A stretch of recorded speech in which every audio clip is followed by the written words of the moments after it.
Hey guys, welcome back. I am back with another review because I've been desperately wanting to get some of these reviews out there for people to see, and this is another one that I feel like I've spent enough time with the deck now that I can share my experience and my thoughts with you all. It is of course the gorgeous White Sage Tarot. Just a disclosure, Teresa did gift this to me, however she didn't gift it to me for a review or any other purpose. It was simply out of the kindness of her heart. We've since built quite a wonderful relationship and become tea buddies. We've sent each other some really gorgeous tea blends. So it just goes to show how in this day and age, social media has kind of allowed us to make connections that we wouldn't really have been able to make otherwise, unless maybe travelling. As always, that being said, I will give you an honest review, and I've put the cards in order as you guys often like, and I'll tell you a bit about the deck and my experiences with it.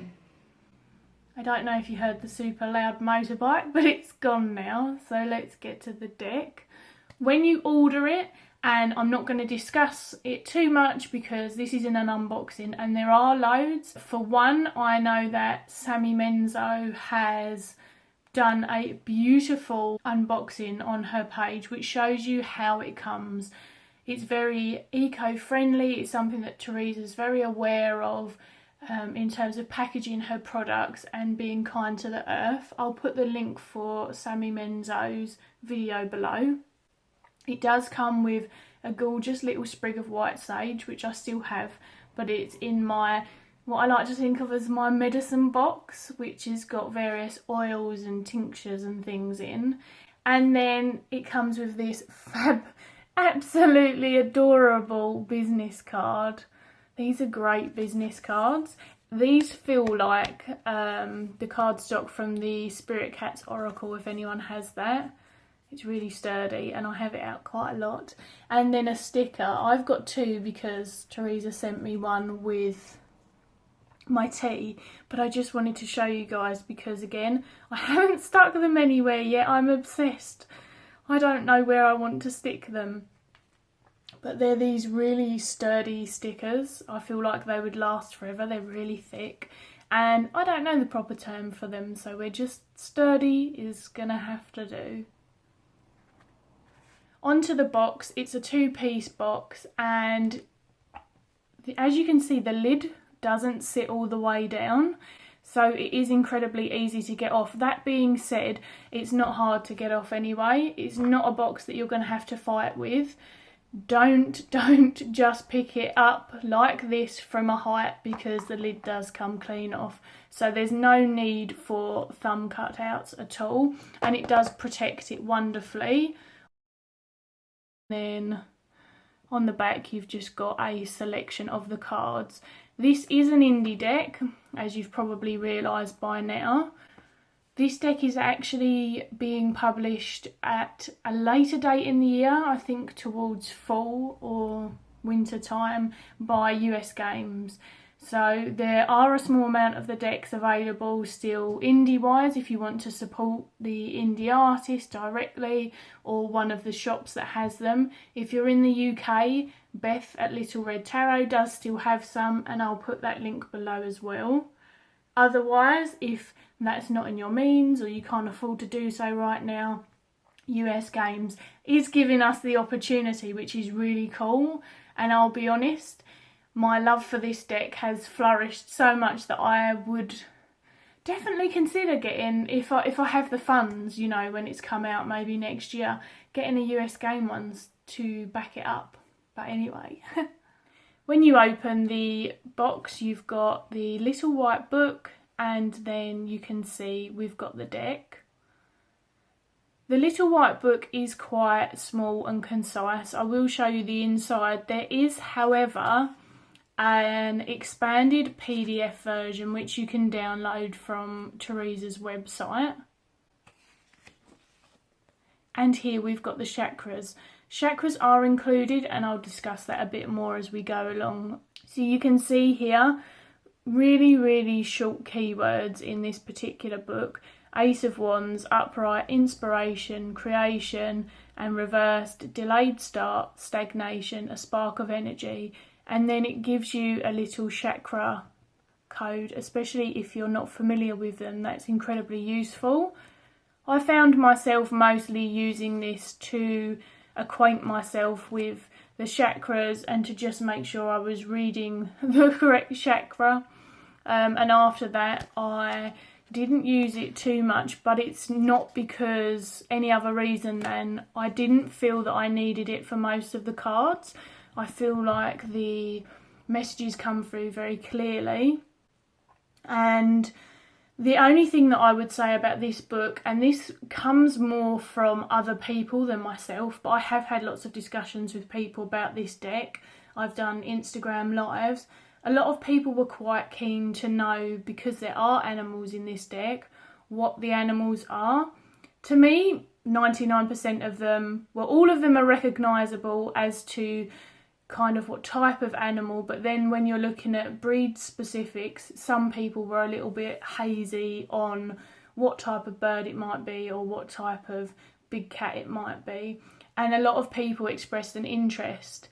Now, I did an Instagram live with Teresa and we've discussed at length what the animals are, her reasons for picking them, and they're fascinating and really interesting. So I'm hoping that that's something that US Games will add for people, because I already know that, and for the most part I've remembered it, but I can see the desire for other people to want to know.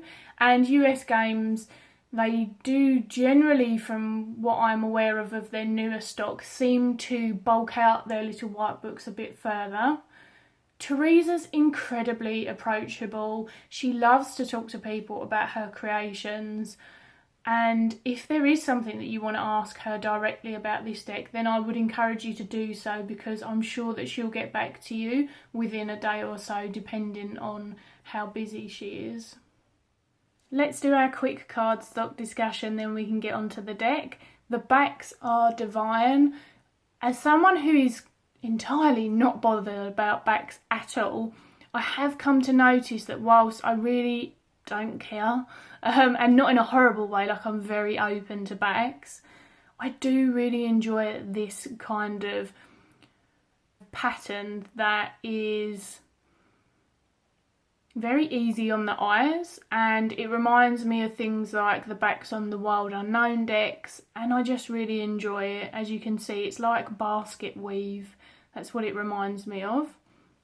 The cards are thinner cardstock. It's very hard because I don't feel like I own too many similar cardstocks to this. It's a little bit thicker than my Animism Tarot, which is a Gamecrafter deck, and a little bit more matte feeling to that. And again, if you think of the newest Llewellyn cardstock, the one that is quite slippery and much thinner than some of their others, this again is less slippery and more matte. They don't slide off each other, but at the same time there's no stick. And the stock does feel a little bit thicker in a kind of cardboard texture.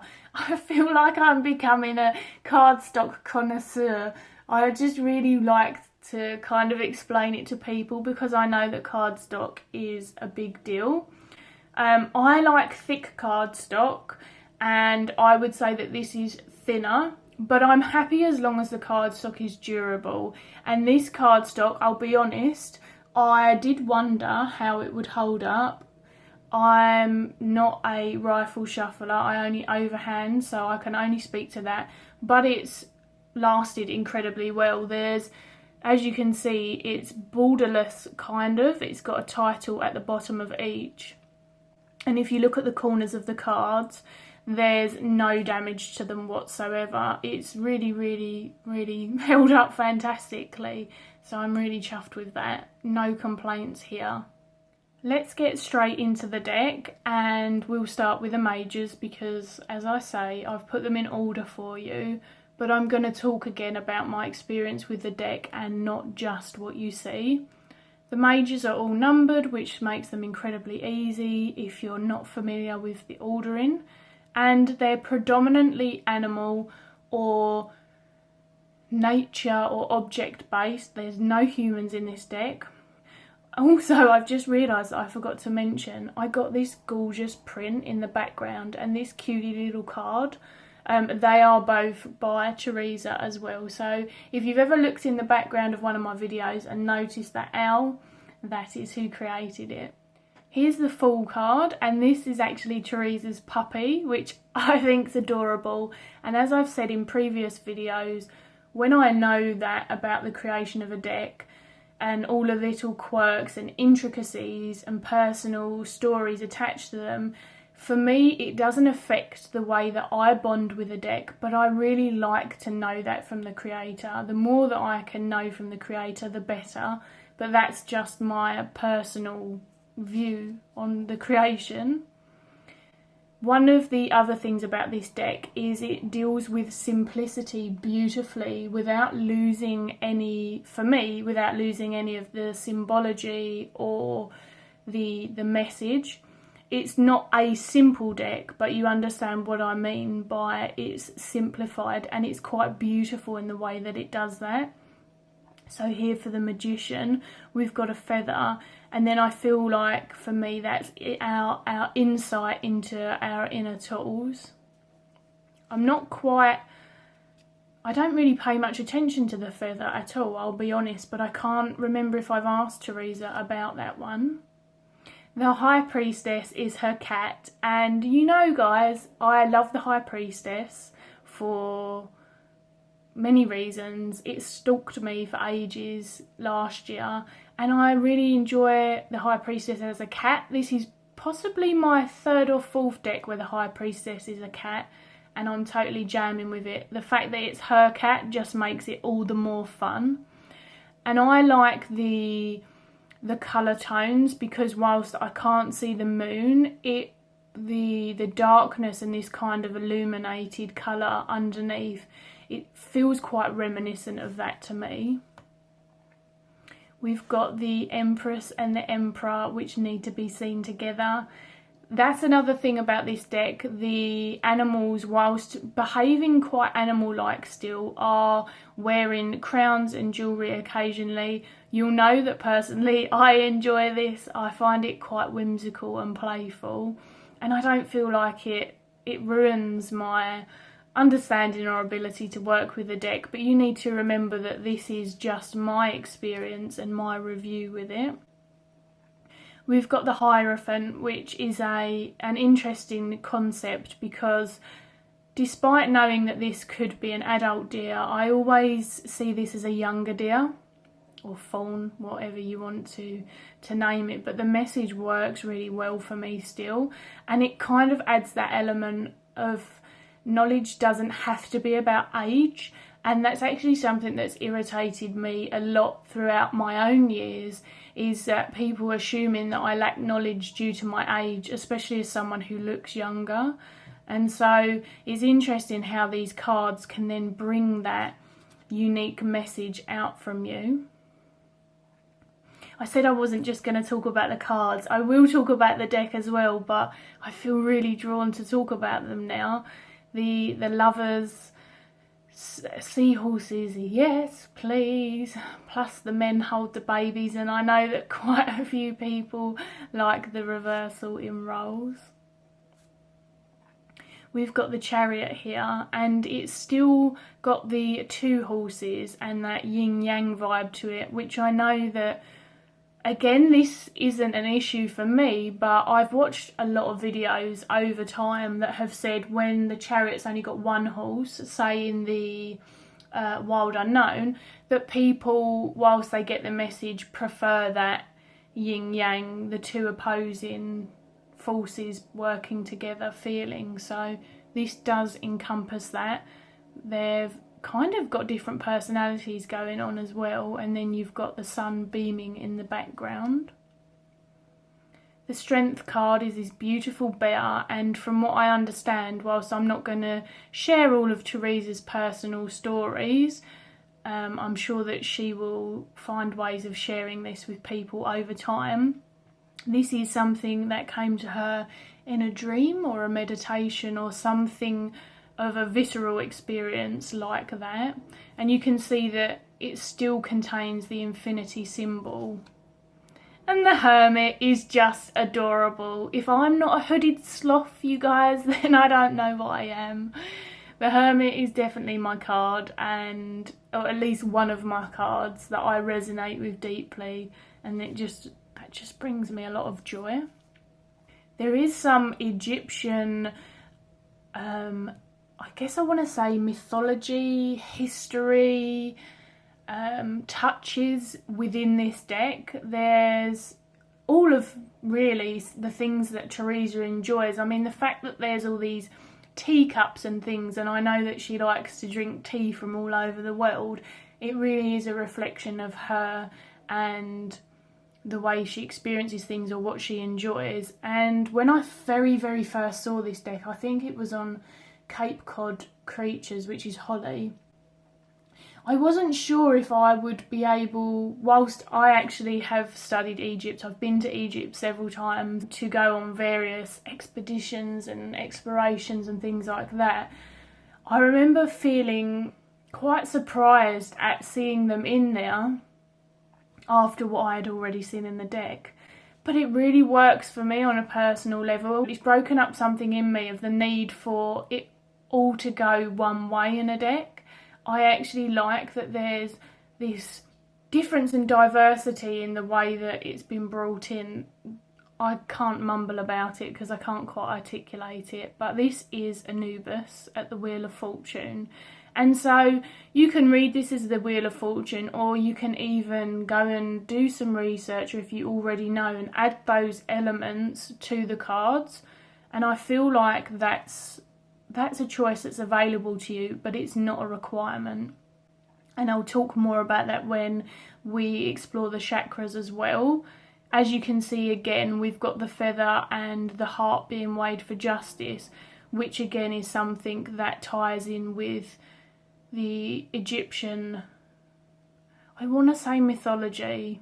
I'm sorry if that's not the right word and I'm offending anyone. You would think after studying things so often, but words really aren't my forte, and there you go. We've got the Hanged Man, which I've spoken about enjoying the Hanged Man as a caterpillar and the process that they go through. I adore that. And here we come to our first card without any animals in, and it's the Death card, and it's really quite powerful, and it's not going to do it justice over the camera, and not because it looks different, but because it's one of those cards that, for me, when I sat and looked at it, I could almost feel myself whooshing through and having all of these visceral experiences about what I felt this card meant and what it feels like. We've got Temperance. Again, there's enough symbology here to recognise the cards, but they really are unique, especially if you're used to more peoply decks. We've got the Devil, and there is the kind of Adam and Eve concept here, but as you can see, this is a beautiful, I think it's a emerald python, but there's two snakes that look incredibly similar to each other. We've got the Tower, which this reminds me of the Disney Sword in the Stone, when Merlin gets sent to the tower and he's like, sod it, I'm staying here and I am gonna find a way to get through this situation despite the fact that this tower looks like it's gonna fall down and it's leaking from the roof. If you don't know what I'm on about, try and look it up on YouTube. Sword in the Stone is one of my two favourite Disney movies ever. And for the star, we have the very white sage that is mentioned on the front in the deck for this real kind of cleansing vibe, and what cleansing means for gaining clarity and being able to bring fresh insight and being able to connect with hope again. And there's still all of the stars in the picture. We've got the moon. And we've got the sun, which is a beautiful scarab beetle. And I have a scarab beetle that my brother made me from clay when he was little, and that's actually my companion for this deck. I'll show you at the end. This was the first card that I ever pulled from this deck, and I pulled it for a silly reading, asking the deck, and I don't usually ask future questions, as most of you will know, but I was having a bit of fun with my partner, and I said, let's just put a card from the new deck. What's our evening going to be like? And the sun card came out and I was like, hell yeah, we are going to eat good food, we're going to watch a movie and we're going to have a good time. And that's exactly what we did, so it was quite funny. The Judgment card is one that Teresa has spoken about often because it seems to be the card that perplexes people the most in the deck. And I can't remember her exact words, but for me this is a light bulb moment, seeing something in a new capacity or a different capacity, or realising something, or when you're switched on to something in particular. There's loads of metaphors and words like that I could use, but I think that when we're having judgment of something, or we're reviewing something or acknowledging something, we are switched on and focused to it. And so again, it makes a lot of sense to me, and I'm really not into the very, very, I guess, Christian or other religious depictions of the Judgment card. It spoils it a bit for me, so I love this. And finally we have the World card, because we can start as a little acorn and bloom into a tree, and then the cycle begins again. And so this one little acorn, it holds an entire story, and other stories, if you think about them. That tree has acorns and then they go on and so forth. It's kind of that universal feel. Like, I feel this could easily be called the universe as well as the world. And look at the watercolours, purple, pinks and blues with a bit of black on my jam. Beautiful. Onto the minors, and I quickly laid them out for you this way so that you could see the beauty of the aces, and that I could quickly give you an overall idea of the minors before I jump in. The minors are pips. I find the deck and the way that the minors are portrayed very, very evocative, in that they allow us the space to process our reading. It really utilises the light colours, the white space around it, the conscious colour selection, but there's still enough to work with. It's like a playful, modern look at the minors, the pips, and there's still, without it being so much scenic, there's still this kind of way in which the minors play with each other, and you'll see that throughout. And also the chakra ribbons itself adds an element to the story of each minor. So you can see here, they're not all just ribbons in the same position. There's a purpose to the way that they're playing, and you'll see that more throughout as we move away from the aces.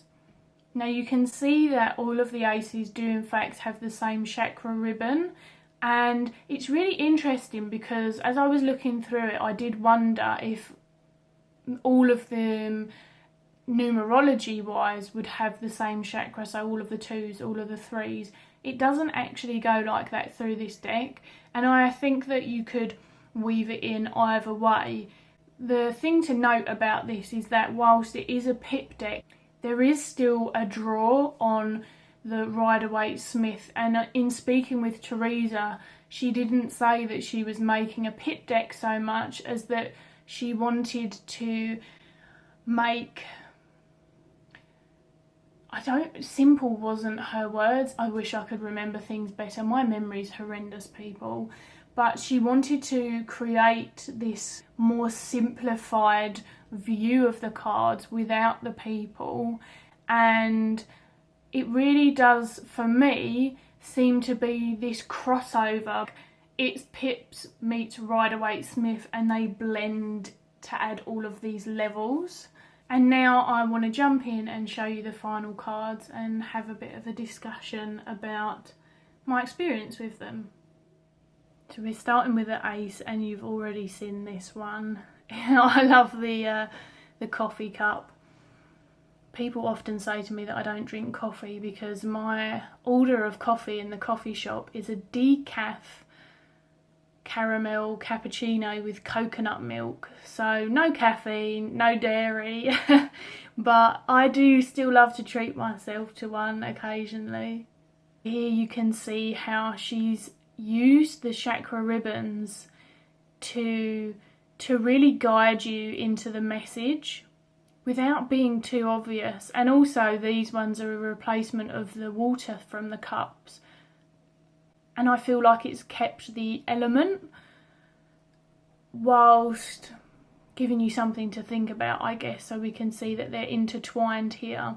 Now, as I go through, you'll see that that's not always the case, but it works so well. And I love that these three cups are still being clung together even though there's no people there. One of the things that people ask me quite often about this deck is I don't work with chakras, or I don't know enough about chakras, so how would I work with this deck? And I hope that you can see from these pictures that it really isn't a necessity, it isn't a requirement to working with the deck. The ribbons provide that crossover and that storytelling for sure. But other than that, if you don't work with colour or you don't work with chakra, I don't feel like that's going to hinder you at all. It's just a lovely inclusion that if you do choose to work with them, then it can add that extra message. And to be honest with you, during my work with these, I've done both. It really does depend on the day and how I'm feeling. And whilst I work with chakra often enough to know the meaning, sometimes I do still return to the little white book at that stage, just if I'm feeling a bit foggy. Here we move into the cults and we see the return of the animals. All of the pages have this really yellowy vibe to them. The knights tend to have a darker coloration, and then the king and queen, and as you can see none of them have been renamed, the king and queen have the same complementing colour as each other. So do pay attention to colour. This is a gorgeous, gorgeous little otter with their little teacup. Isn't it adorable? And as you can see, I've got the sticker for this one. And I've got the little card with Teresa's information on for the night. And then we've got the king and queen. So the family of animals generally stays alongside each other.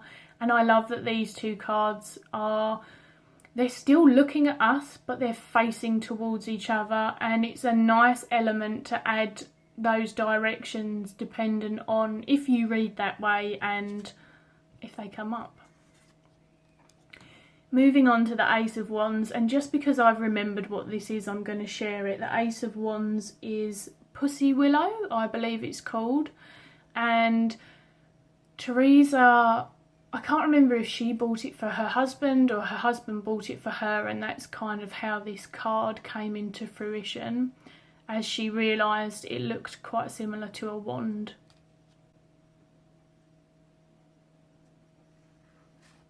And so you can see how the direction of the wands, the direction of the ribbons, without repeating myself, they play with the message that they're conveying, but without restricting you. Here, however, in the Four of Wands, you can see that more Rider-Waite-Smith imagery, and that's why I said I don't feel that, well, I know that Teresa didn't have something specific in mind, but she really made the deck that she wanted to make. And I'm really thankful for it, because for me it helped submersed me in the crossover with numerology and coming away from the Rider-Waite-Smith a little bit after spending a couple of years looking at it in particular. Most of you will know that I started off with the Medicine Woman Tarot, which is very much its own system whilst it can be linked to the Rider-Waite-Smith. And then on returning to tarot as an adult,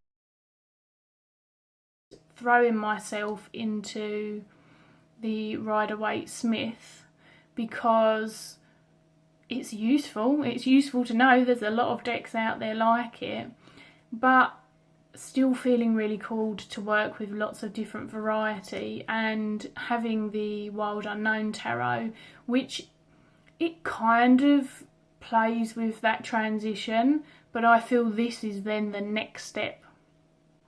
Some people might disagree with me, but that's okay. Again, this is my experience and my review. I can't remember the birds. I'm having a fail moment. A fail. I mean, this is an eagle. This makes me think of falcon, but I think I'm wrong.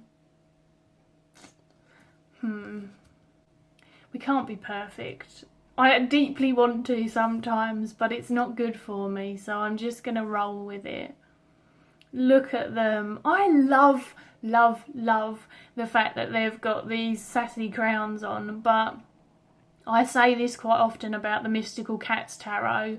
I don't mind that little addition of the human objects because it adds personality, and as someone who grew up watching Disney, you know, Disney's flawed in many ways, don't worry, I'm very aware of that as an adult, but I watched animals talk. You know, I loved animals. I'm very much a self-professed animal whisperer, and that is something that adds that quirky playfulness for me. Moving into the swords. This is one that I especially enjoy because I feel like there's the option to move into, again, I'm being a bit repetitive, but the numerology of the swords, as opposed to some of the more confining Rider-Waite-Smith depictions. It's not because I personally feel constricted by them, but obviously when someone is seeing a card and you're saying something somewhat different to it, even though it might represent that in the spread and the question asked, I do feel like it could lead the person to question why the picture feels different to them. And so I enjoy the versatility of this deck in regards to that. The Nine of Swords is one of my favourites, and you can see the ribbons made what appears to be a rose, and there's a real vulnerability at the core of this with all of the swords pointing inwards, and that's something I feel that should have spoken about and forgot. Directionality, if that's a word, it feels right, is something to pay attention to, and you can see in the Six of Swords that the swords are pointing away from the ribbon, whereas in the Nine they are pointing towards, and it's all of those little differences and nuances throughout the deck that can add to the message if you pay attention. Whereas this ribbon is pierced, and I know that in a previous one the ribbon is actually cut up. It's really been fun to work with, and it's definitely become a staple deck, for want of a better term. These are epic. These kind of puma, mountain lion, just awesomeness. And I like that they're holding the sword. You probably guessed that though. And then here we've got this epic, I can't remember now. We had a discussion about whether it was a jaguar or a leopard, and I remember Teresa telling me, but unfortunately clearly didn't retain the information. But as I say, go and ask her, she'll be happy to tell you, I'm sure. And finally the pentacles, which are sand dollars, are they? That's what they remind me of. or just very, very pretty carved bowls, but I'm pretty sure they're sand dollars.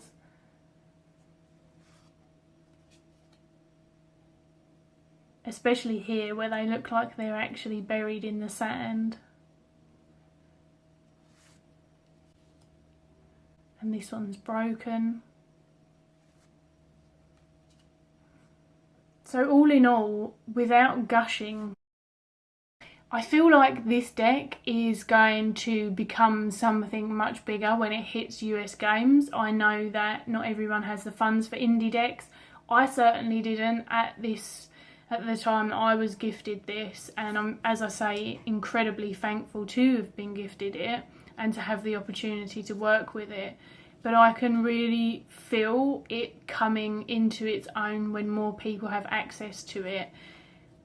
And I have a sneaking suspicion that it could be a good crossover deck for other people and not just me, for that entry into numerological studies, if that's something that you didn't look into as much originally. Because again, it's not that I didn't know that, it's just that every time I find personally that I study, I am hyper focused on the thing that I am looking into.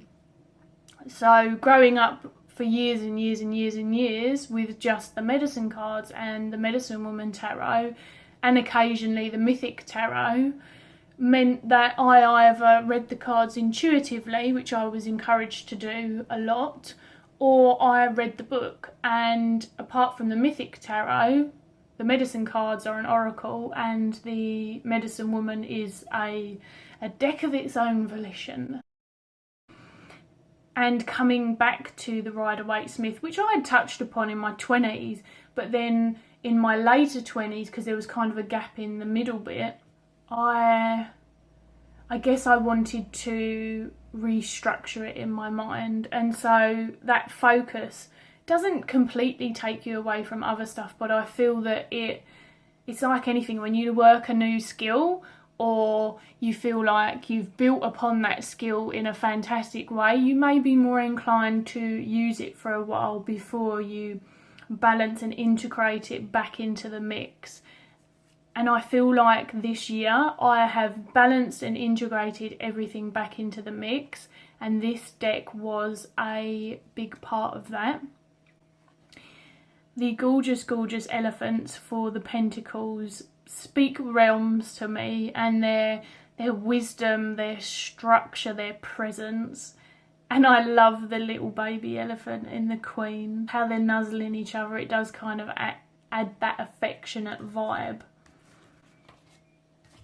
All in all, as you can hear, I've had an amazing experience with this deck. I will give it a quick shuffle just so that you can see how 3 cards look. Also, just to add, Teresa, she's actually been making an oracle deck. It's a very unique one in that it looks at the 8 limbs of yoga, and it's got some animal energy in there, and it's very focused on the yoga that she's looking at in particular. I would encourage you to go over and have a look because it's visually stunning. It's very similar to this.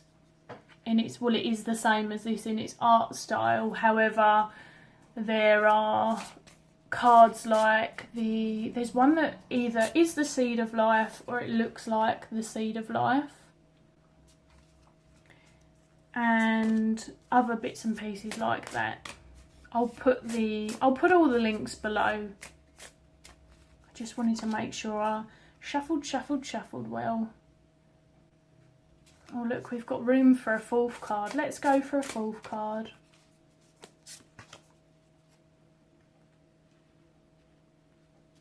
There you have it. That is the beautiful White Sage Tarot. It is a deck that's being used a lot at the moment. It's definitely one of my top 10. I just realised I was thinking the deck felt thin. I shuffled it without the majors, but here is a few of the majors again, just as that little reminder as to what the deck looks like. If you've got any questions for me, then feel free to comment below, ask away, let me know what you think of the reviews. It would be really good to hear from you guys, because I haven't done any reviews really for a while now, and I feel like it would be good to hear from people, you know. Are you enjoying them? What are your thoughts? Is there anything you would have liked to have known that I missed out? Other than that, I will catch you guys again soon. See you later. I nearly forgot to show you all, and so I've come back on. Unfortunately, it's a bit wobbly as I'm not on my tripod, but here is the little scarab beetle that my brother made for me when he was young out of clay. And because of my love for Egypt, I think I'd just come back from my first visit there as well, and he made me this. So it is my little companion for my White Sage Tarot, which I just think it's quite a cute little companion. And that's it.